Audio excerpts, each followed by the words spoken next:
Martha Ellison, 82, the kind of woman who kept every bank receipt neatly folded in a small floral envelope. It started with a phone call. It seems to always start with a phone call, the kind that sounds official, urgent, impossible to ignore. A detective, a bank problem, a request for help. He told her the investigation depended on her cooperation. "This will help us build the case," he said. The next day, the phone rang again. The investigation was progressing, he said. For Martha, it felt like duty, but for the unverified solicitor on the other end, it was still opportunity. Today, we expose the bank examiner scam, a scheme designed to steal nearly everything from seniors by the men and women who claim to protect them. This is Fraud in a Moment, and the truth starts now.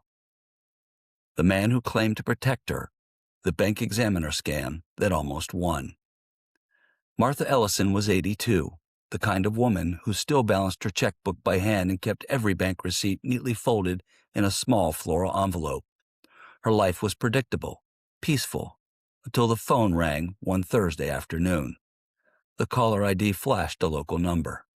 A calm, authoritative voice introduced himself.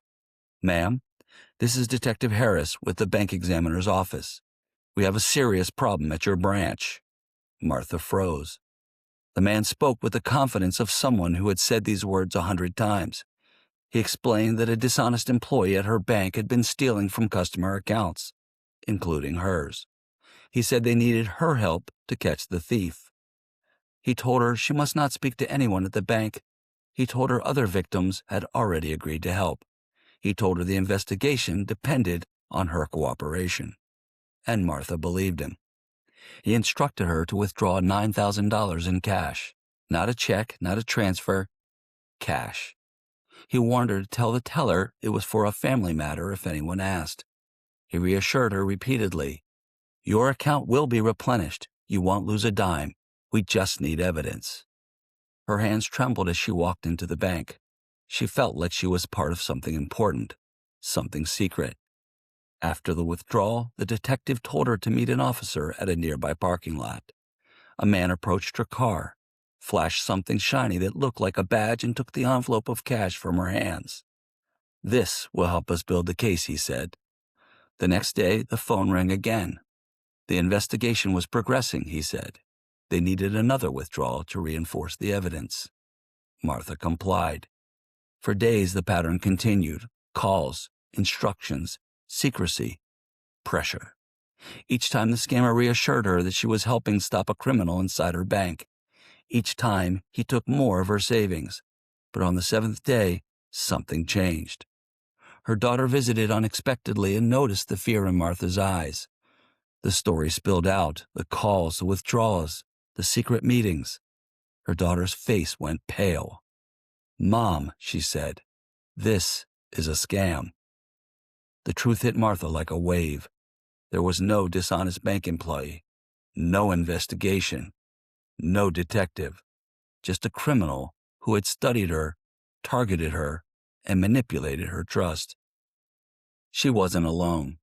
Scammers across the country were using the same script, one purchased on the dark web for less than $20, using it to call seniors posing as law enforcement or bank security, inventing fake problems at their banks, and convincing them to withdraw thousands in cash.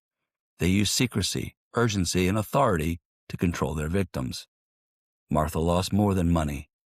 She lost sleep. She lost confidence. She lost the sense that her world was safe. But she didn't lose her voice, and today, her story becomes a warning. What did we learn from this story? 1. Real bank examiners will never ask you to withdraw money. Any request for cash is a scam. 2. Law enforcement does not conduct investigations by phone. They do not ask for secrecy or private cooperation. 3. Scammers use fear and authority to control victims. They pretend to be police, bank security, or officials. 4. Never lie to your bank at someone else's instruction. If someone tells you to hide the reason for a withdrawal, it's a scam. 5. Cash handoffs are a major red flag. No legitimate agency collects evidence in envelopes of cash. 6. Scammers often target seniors specifically.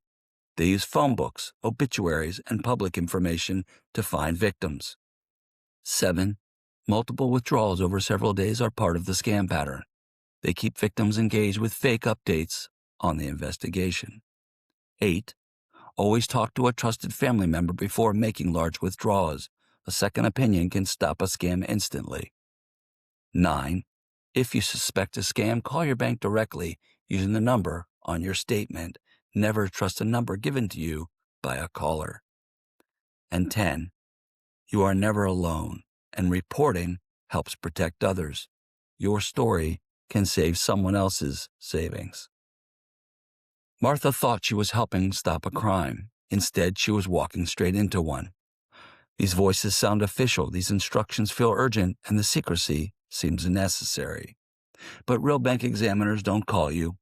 Real detectives don't ask for cash, and real investigations don't depend on silence.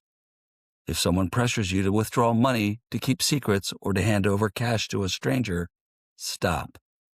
Hang up. Call your bank directly. Your money is yours, your trust is yours, and your awareness is your greatest protection. This has been Fraud in a Moment, where we expose the schemes hiding in plain sight and give you the tools to protect what's yours. Until next time, stay alert, stay steady, and remember, any unsolicited calls about your bank account should never result in the withdrawal of any amount.